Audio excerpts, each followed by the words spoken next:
ఒకప్పుడు భారతదేశపు అణుశాస్త్రవేత్త హోమీ బాబా విమాన ప్రమాదంలో మరణించడం. ఆ తర్వాత ఆ అణు విభాగంలో పనిచేసేటటువంటి కొంతమంది సైంటిస్టులు న్యాచురల్ డెత్స్ లాగా కనబడే అసహజ మరణాలు చోటు చేసుకోవడం.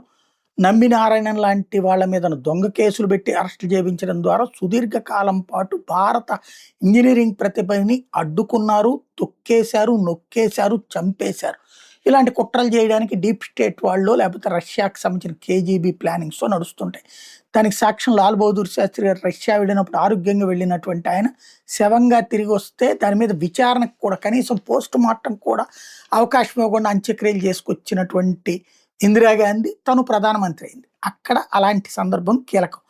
ఇప్పుడు మొన్న ఈ మధ్యన అమెరికాకి సంబంధించి ఏదైతే స్పేస్ టెక్నాలజీ మీద రీసెర్చ్ చేస్తున్నటువంటి శాస్త్రవేత్తలకి అదృశ్యం లేదా మరణాలు సంభవించడం 18 మంది దాకా సంచలనం సృష్టిస్తుంటే ఇప్పుడు ఫిబ్రవరిలో క్యాల్టెక్ ఆస్ట్రోఫిజిస్ట్ వచ్చేటప్పటికి తన సోలార్ సిస్టమ్కి సంబంధించినటువంటి కీలకమైనటువంటి పరిశోధనలు చేసినటువంటి ఆయన ప్లానెట్కి బయట సోలార్ ఉందా లేదా అన్నటువంటి దాని మీద పరిశోధనలు చేశారు. అట్లాగే ఏదైతే మన సముద్రం మీద నీళ్లు అదే వేరే గ్రహాల మీద నీళ్లు కూడా ఉన్నాయి అన్నటువంటి పరిశోధనలు చేసుకుంటూ వచ్చినటువంటి వ్యక్తి గుర్తు తెలియని వ్యక్తి చేతిలో తుపాకీ కాల్పులకు గురై ప్రాణాలు కోల్పోవడం అన్నది సంచలనం సృష్టిస్తోంది.